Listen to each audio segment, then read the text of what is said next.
Broadcast is now starting. All attendees are in listen-only mode.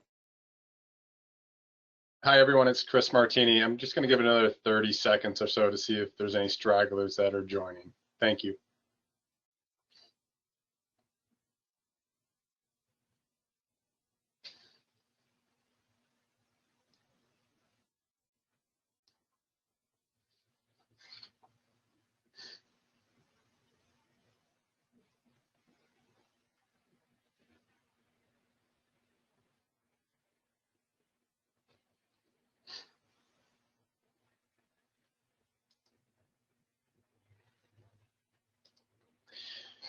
All right, the attendee number hasn't moved in the last 20 to 30 seconds, so why don't we begin? Welcome and thank you for joining us today on the topic of the must-haves of successful remote care management. My name's Chris Martini. I'm our Chief Provider Officer here at PatientPoint. We're going to take the next 30 minutes to discuss how to put together a comprehensive strategy around remote care management. If you have questions, please, on the GoToMeeting toolbar, there is a question section you can click on. Please submit the question via that chat functionality, and we will address them at the end. My goal is to take about 20 to 25 minutes and then answer questions in the last 5 to 10 minutes. I'm joined today by my colleague, Greg Blue, who's our Senior Vice President of Virtual Health and User Experience. We also have Craig McDonald on the webinar, who is our Senior Vice President of Provider Sales. And what we want to discuss today is, remote care management. It has a broad definition. To many, it means many different things. I think over these last 6, 7, 8 months during the pandemic, it's really meant more than anything telehealth. But really what we want to discuss is what's the comprehensive strategy to stay connected to that patient, especially those chronic care patients that we've seen during this pandemic with comorbidities, be afraid to come out and actually visit the office. But before we do that, I think we do need to take a look at telehealth and how it's been used, because in many ways it's laid the foundation for many practices and patients to start getting a digital or virtual experience in how they connect with their physician. Telehealth is not new. Depending upon where you look, it was actually invented back in the 1950s. I think if you look at most recent times, though, it was a service that's driven by payer and employer, typically used for acute illnesses or urgent care-like illnesses. And more importantly, it really took the patient away from their primary care physician that cared for them on a regular basis. What the pandemic has done over the last 6 months is really kind of force adoption of telehealth, both at the practice level as well as by patients. And we saw back in early April that it's peaked at about 25% of all visits were done through telehealth. Now, we've had what we call somewhat of a snapback effect in that the utilizations are under 10% at this point in time. This is specific to primary care and other specialties like rheumatology and neurology. We're seeing it hover between 10 and 12%. And then in specialties like oncology, as you would imagine, it actually falls below 3%. But what it has done from surveys is it's actually, forced the adoption of telehealth. And we're happy to say that in surveys that we've conducted in conjunction with other services, 100% of respondents have said they've utilized telehealth in treating their patient over these last 6 to 7 months. Again, has laid a great foundation. More importantly, practices are starting to see the value of telehealth, not as it's traditionally been used to newly diagnose a patient or short-term acute illnesses, but really in the management of chronic care, how to stay connected to that patient, or post follow-up visits, something that's much more convenient for both patient and physician. Now, the question is, can you do that effectively with just telehealth? And I would say no, but more importantly, physicians that have been surveyed are thinking along the same lines, and that when using telehealth, they're thinking about how can we make this more effective, more efficient? how can we integrate tools into telehealth? Can it be integrated with your EHR? One topic that we're very fond of here at PatientPoint is, can we incorporate education into the telehealth experience? Because we know, especially here at PatientPoint, if you incorporate education into the point of care visit, it will help better outcomes. Same to be said with virtual care. And then, can we use it in conjunction with remote patient monitoring to make it a tool in our virtual care toolbox? And it's really not meant to be in-person visit versus virtual or telemedicine visit. It's really, how do you use all of them in a comprehensive strategy, again, to stay best connected to that patient. We break it down into 3 core products, and Greg will be going over this in a little bit. As far as remote patient monitoring, remote assessments, so surveys that are sent to the patient for patient-reported data, and then, as we've talked about, telehealth. Before I hand it over to Greg, let's take a look at what some of the challenges and opportunities are, not only throughout the pandemic, but also prior to the pandemic. The one thing we did learn with this surge in telehealth was the patient experience and the physician experience matter. And it has to be positive on both sides if you're going to drive utilization around telehealth. What we saw during the pandemic are those companies that had browser-based applications were those that grew the fastest and were most utilized. I can send a link to the patient clicks on the link, and there they are meeting with their physician. Conversely, what's the physician experience? If the patient's late, do they have to sit in front of their computer, look at a blank screen? Or does the service provide them the opportunity for someone at a front desk hub to notify the physician when the patient is ready? When we look at remote patient monitoring, one of the big questions was, who pays for this? If I have a panel of 1,600 patients, 400 of them qualify for remote patient management, who's going to pay for those devices for those 400 patients? There's always been staffing questions as to how to assess the data, how much time does that take, and how many people do I need to employ? And then also patient experience as it relates to patient monitoring. We've seen a lot of app-based products, we've seen a lot of wearable devices, and we've seen a lot of reporting of data by the patient versus device to hub to physician. Reimbursement obviously has always been a challenge as well when it comes to remote patient monitoring. What that's created, though, are niche markets. We've heard of concierge medicine for some time now, really in response to insurance, but it's also in response to a group of patients that are looking to be better connected to their physician. They're looking to be able to pick up the phone and contact their physician at any time, looking for, to be able to visit or consult with their physician at any time. It's also popped up like services, private services like Livongo. Livongo is remote patient monitoring for diabetes. And those patients are willing to pay for this service because they want to better manage their diabetes. And again, that word, be connected to a service that can help them manage that diabetic disease. 98.6, text-based service for telehealth. Again, subscription-based, unlimited access to primary care physician for anything from, I just turned 50, what vitamins should I take, to I have some level of illness and can you consult with me? What this has shown, though, is that there are groups of patients that want more concierge level service, want to be better connected to their physician. And I think with these virtual solutions, what it does for practices, it enables them to provide this level of service now, not only for high-risk patient populations that you want to better manage, but also for that level of those patients that want that more white glove service. So from an opportunity standpoint, we've seen patients and physicians embrace telehealth, setting the foundation to further evolve the virtual experience and how that can be incorporated into the practice.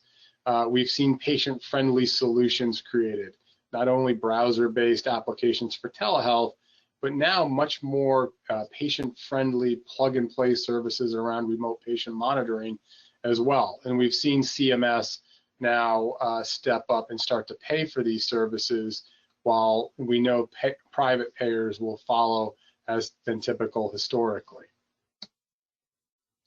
And we're seeing that in the survey data. 90% of patients feel they can better manage their condition with remote monitoring. 35% when reporting their own vital statistics had stress around it.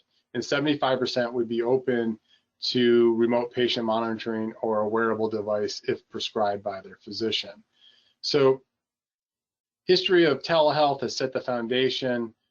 We've discussed some of the challenges and even better the opportunities on how a practice can offer this level of service now to their patients. Now I'm going to turn it over to Greg, who will take a deeper dive into the individual solutions themselves. Greg?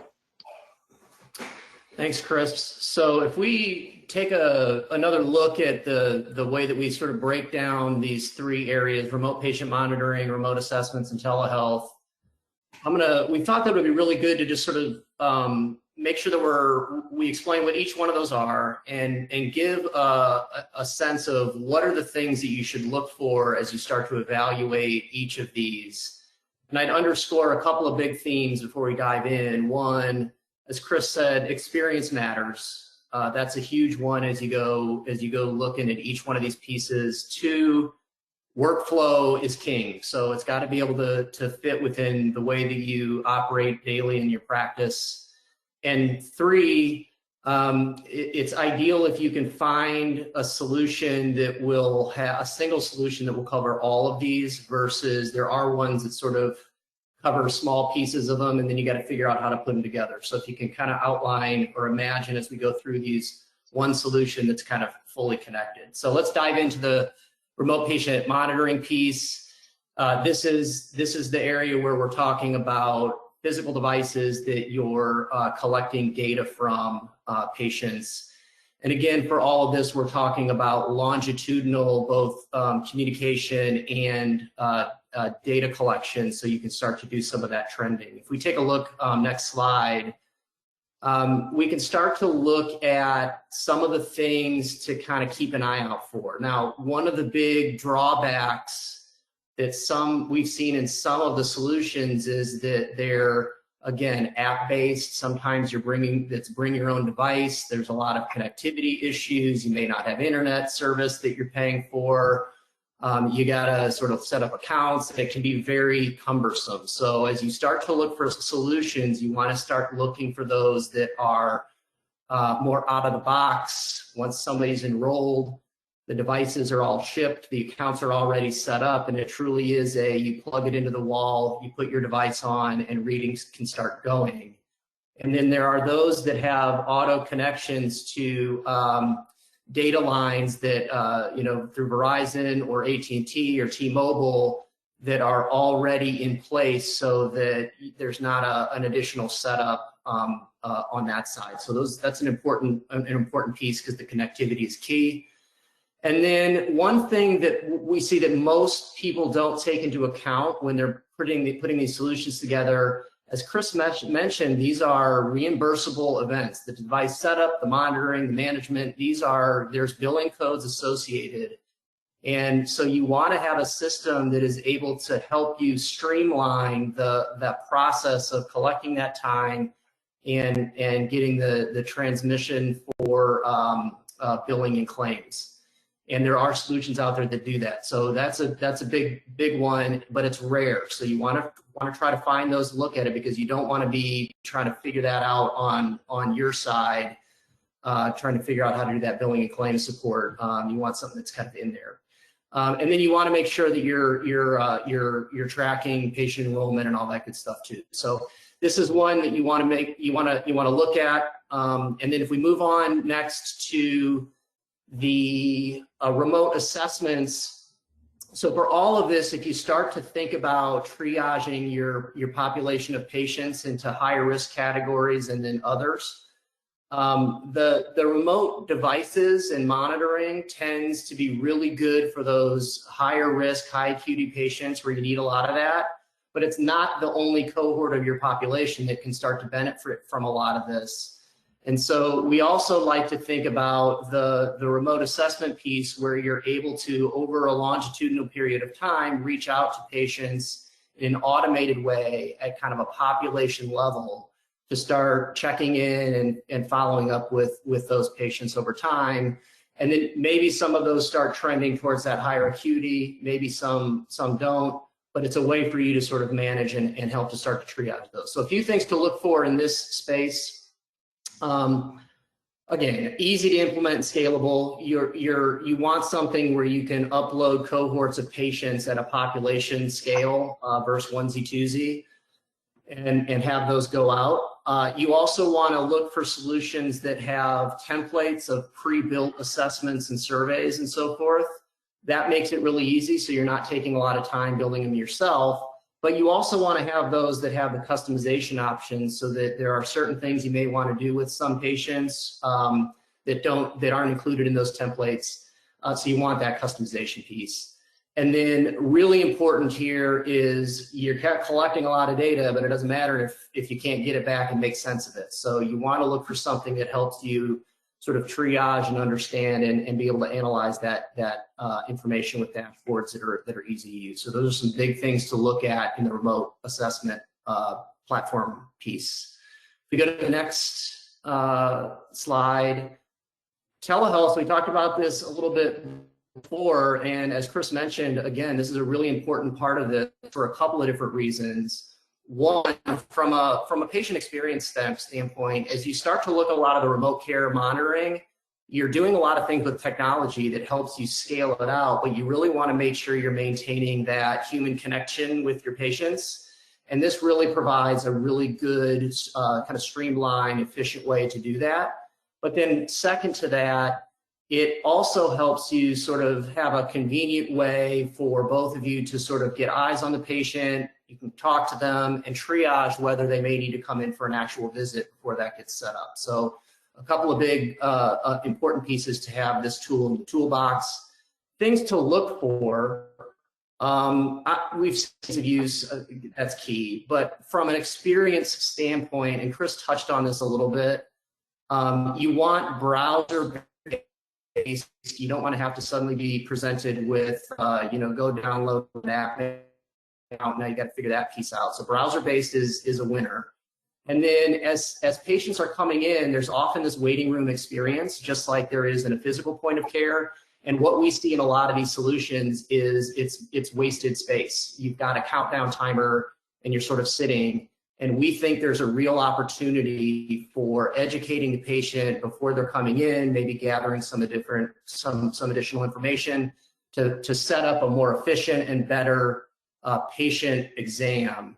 And we've seen that when you start to set that up, not only is it more efficient, the conversations are at a higher level and you can get to things faster, but you can also start to drive better outcomes. So having some content in that waiting room experience may seem kind of like a cast off or something you're not thinking of. It is really important in this experience. EHR integration is critical. That helps with workflow and making sure things are coming in and out, and it's the systems you're using for most of the stuff you've got anyway.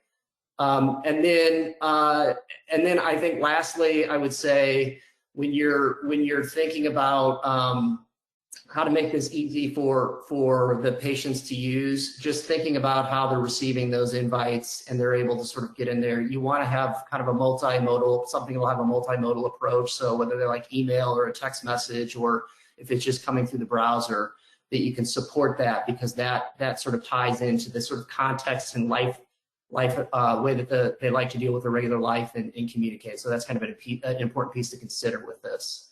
So again, when you look at these, you're looking for things that are really easy to use. You want to look for those key pieces in each one of those areas, and you want to try to find a solution that sort of covers all of those and kind of plugs in together to make it really, really seamless.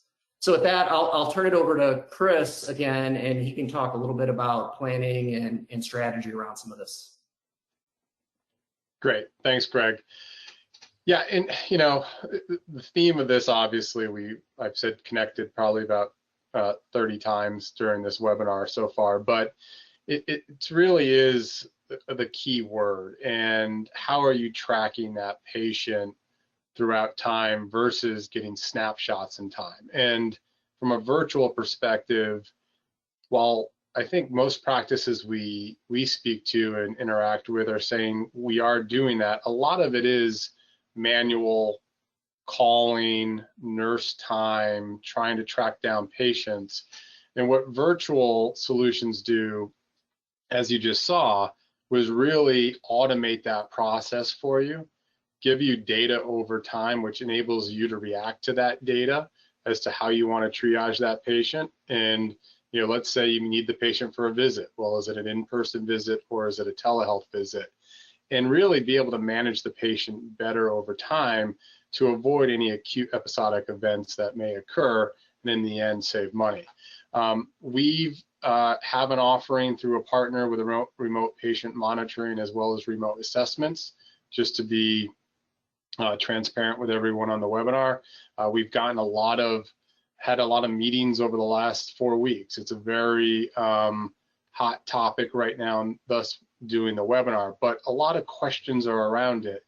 And I'm sure we haven't been able to answer all the questions today, but more than happy to get on individual webinars with everyone to give you a full presentation of our product specifically and help answer questions like Greg touched upon around, reimbursement codes. How is it reimbursed? As Greg said, there's reimbursement for the device as well as management of the network. There's reimbursement and RPM now for the time spent evaluating that data. And then how do you put the team together to evaluate that data, or do you outsource that piece of it as well? So there's a lot of different options. One of the pieces that our partner, Remote Care Partners, has really done a nice job at is making it turnkey and convenient, from enrolling the patient into the service, because you can't just send devices to patients. Patients have to opt into it, to the management of those devices, and actually creating a plan which there's no cash outlay for our practices to start utilizing the devices. So they've done a really nice job. And as you'll see over time at PatientPoint, we're going to bring more and more what we call best-in-class partnerships to our practices to help alleviate pain points that we're hearing across our, some 25,000 practices and 75,000 providers out there. The other key piece to this is billing. You want billing that is set up, based upon the time spent reviewing that patient's data, and that time needs to be tracked so that the physician or staff doesn't have to worry about doing that themselves. Again, I don't want to make this too much of a plug, but Remote Care Partners has found a solution for that as well. If you look at the dashboard, we talked a lot about this too. You want a foundation from which to build off of. And the foundation, as you see here in the dashboard from an overview perspective, enables you to see, is the patient's hub connected? Yes, it is. What are some of the readings that were recently given? And you can click on those readings. It also highlights, like in the bottom right during the check-in, is there a negative last check-in? You can click on that negative, see if that needs to be addressed again, whether it be through an in-person, whether it be through a telehealth. Maybe it's a telehealth consult that leads to an in-person because you wanted to get more information about that patient. But the Remote Care Partner platform enables you to do care planning, enables you to do remote assessments, enables you to get device data, and then look at the work logs over time. So it really is a very turnkey, convenient system for our practices, and we've had a great response from it. More importantly, we just see there's a lot of questions. There's a lot of interest from practices. There's a lot of questions that need to be answered. And we're more than happy to be an information source for any of our practices, whether they utilize us or not. With that said, we hope that you have some key takeaways here. One of them is telehealth is not the only component to a remote care management strategy. It's one component to a really effective strategy. RCM strategy should include remote patient monitoring as well as remote assessments. You know, what is your patient panel? How do you stratify that risk from high to medium risk? And how do you then stay connected to those patients? And then it needs to be easy to use, both for physician, patient, and probably as important, the staff in collecting that data, reacting to that data, and better serving the patient. I think one last piece is what we've seen is there's patient segments out there that are looking for this level of service. Prior today, we've seen those patients go to outside services, whether it be traditional telehealth, whether it be Livongo, or whether it be even to concierge level medicine. But today, with virtual solutions, practices across the country can offer this level of service now to any of their patients, and more conveniently, more effectively, and more efficiently. Great. I think we got 4 minutes, a little less than I was hoping, but I'm going to ask Craig McDonald if there are any questions in the question bin. Yes, Chris, absolutely. You got 3 questions here. The first one being, how do I address patients without internet or an understanding of technology? Yeah, I think it goes to that plug and play concept for remote patient monitoring. I think Greg Blue had touched upon it. With Remote Care Partners, at least our partner is, their hub is cellular driven first. So they're looking for the strongest signal across Verizon, AT&T, and T-Mobile, which are the 3 major carriers across the country. For those areas, especially maybe very rural where there's not a strong cellular signal, it then will go to Wi-Fi signal. But it's literally plug and play for the patient. They plug it in, the device speaks to the patient, says connected, ready to take your device data. Excellent. So yeah, second question was, we've tried technology surrounding chronic care management and remote patient monitoring, but we weren't able to get enough app downloads from patient populations to make it effective. Yeah. You know, we've done some work and around apps per se, and this was a couple of years ago, and that was actually 3 or 4 years ago, and actually brought in a pretty high-level digital consultant. And even 4 years ago, they said, if you can do something without it being in an app, do it that way, because one of the barriers to utilization is it's actually in an app, and that the patient has to first download the app. So that's where you've seen telemedicine really take off with development in more browser-based functionality. You got one Absolutely more? Nice. Yeah, I think many can relate that back to the patient portal app. Absolutely. And then third and final is, do you interface with ECW, meaning eClinicalWorks? From an EHR perspective, we have interfaced with ECW, or should I say our Remote Care partner has interfaced with ECW, as they can interface with any EHR. It really starts at the practice first and what type of information they want pushed into the EMR or pulled from the EMR to best meet their needs from a virtual perspective. From that feedback, we can then go meet and discuss those with the EMR company and absolutely interface with any of them. Any more? That's it on the questions. Great. Well, I want to thank everyone for joining us today for this 30 minutes and taking that out of your day.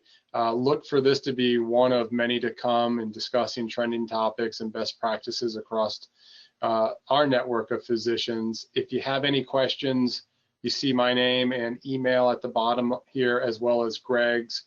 Feel free to reach out to us. If anyone would like a more of a deep dive into the product and how it works, please reach out to us, and we'll be more than happy to set up a personal presentation for you. With that said, thank you, everyone. Have a great day and a great weekend. Thank you.